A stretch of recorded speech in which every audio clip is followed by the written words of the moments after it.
Buenas tardes.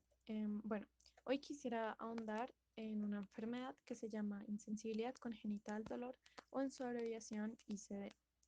Bueno, vamos a estar analizando varios aspectos basándonos en este mapa que realicé y lo vamos a explorar más a fondo. Primero, quiero que miremos la parte verdecita y vemos que es una enfermedad huérfana. Esto quiere decir que es muy rara y pocas personas la padecen. Tiene un alto impacto para la salud y aquí en Colombia una enfermedad huérfana es considerada así pues cuando hay uno de 5.000 casos. Es un, bueno, la prevalencia específica de esta enfermedad es menor a uno entre 1 millón de casos. Es un patrón autosómico recesivo, es decir, que requiere dos copias de un gen mutado o anormal para que se pueda desarrollar la enfermedad. Pero cuando hablamos de autosómico nos referimos al gen del 1 al 22, es decir, los que no son sexuales. En este caso, se afecta al gen número 1. Esta enfermedad se diagnostica a temprana edad o en el nacimiento. Ya depende mucho del caso y lo voy a explicar más a fondo pues ahorita. El primer caso registrado fue descrito en 1932 por el doctor Dearborn como una analgesia general, que comprendemos analgesia como pues ausencia de dolor, por ejemplo en las cirugías. General congénita pura, donde congénita hace referencia a que nace con la persona em, y que no es aprendida. De hecho, el paciente del que habla Dearborn es de Praga o era de Praga y era un alfiletero humano en un circo, ya que pues no podía sentir el dolor y era una atracción muy importante en este lugar. Pero también quisiera ahondar en la cuestión hereditaria de esta enfermedad. Entonces aquí tenemos dos copias del gen mutado, un padre y una madre portadores no afectados. Y esta es la posibilidad y las probabilidades que tienen de desarrollar pues sus hijos, sus descendencias. Vemos una de cuatro que es no afectado, con ambos genes dominantes no afectados. Dos portadores no afectados, al igual que los padres, y un afectado con ambos genes recesivos, es decir, afectados. Esto quiere decir que es un 25% de probabilidades de que el hijo pues padezca esta enfermedad. Bueno, es también una neuropatía. Esto quiere decir que representa un problema en el sistema nervioso. Algunas variaciones llevan además hidrosis y trastornos mentales, que ya lo voy a explicar en otra diapositiva. Es diagnosticado a edad temprana. Como había dicho antes, los niños o los bebés no presentan llanto, ni quejas, ni pues alguna reacción ante situaciones que normalmente pues nos causan dolor. Y han clasificado pues esta enfermedad en 5 tipos. Primero, la neuropatía hereditaria 1, la sensitiva autosómica 2, el síndrome de Riley 3, la insensibilidad congenital al dolor con anhidrosis 4, que de hecho es la más usual, entonces ahorita lo voy a profundizar más, y la insensibilidad congenital al dolor y a la temperatura 5. Bueno, ¿qué presenta esta enfermedad? Hay tres características principales. La primera es la insensibilidad al dolor y a la temperatura, que como consecuencia, debido pues, a que produce lesiones importantes debido a la analgesia congénita, pues ya es la automutilación, como vemos en esta imagen y en esta otra, pues genera grandes afecciones a los tejidos del cuerpo al no percatarse. Por lo tanto, se dificulta mucho la atención médica, ya que estas personas, pues al no estar sintiendo, no tienen la necesidad de ir al médico y ser diagnosticados. Entonces, en conclusión, el paciente no identifica el estímulo o no lo percibe desagradable. Bueno, hay una cosa que se me escapó ahorita, es que los casos llevan hidrosis, que significa sudor en cantidades anormales, y además de eso, trastornos mentales, que ya les voy a explicar.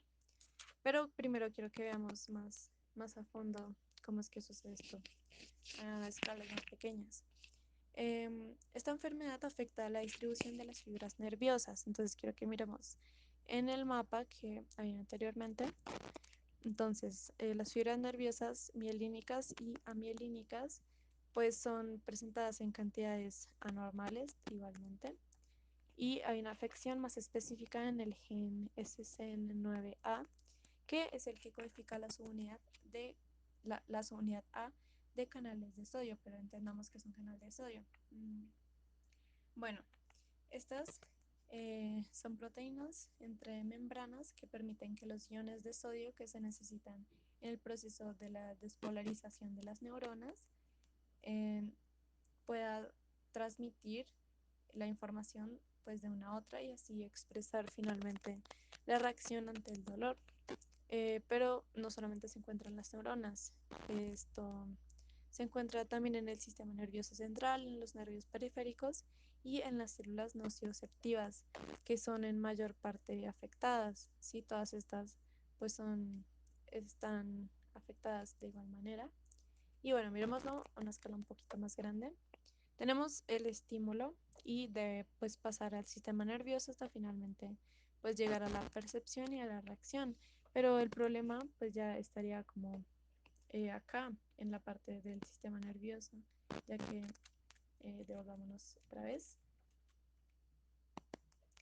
El error en las vías sensitivas no permite que el estímulo llegue al sistema nervioso central y por lo tanto el paciente no identifica el dolor. Bueno, también quise ahondar en la ICD con anhidrosis, pues que como ya he dicho es el caso más común. Y este tiene las siguientes características. Primero, lleva episodios de hiperpirexia. Esto quiere decir que hay una temperatura superior a los 41 grados centígrados. Debido a que no hay sudor, entonces se acumula y no existe una inervación en las glándulas sudoríparas. Una inervación quiere decir que, bueno, una no inervación quiere decir que los nervios pues no son distribuidos, como ya he dicho, a los mielínicos y amilínicos en los tejidos musculares. Em, bueno, también está la discapacidad intelectual, que también había dicho antes, en los trastornos, eh, que incluyen más específicamente discapacidad intelectual, casi siempre leve o moderada. Sin embargo, esta limita el intelecto, la cognición y la manera de aprendizaje de las personas que la padecen, que es aproximadamente el 2% de la población mundial, y también afecta las capacidades adaptativas.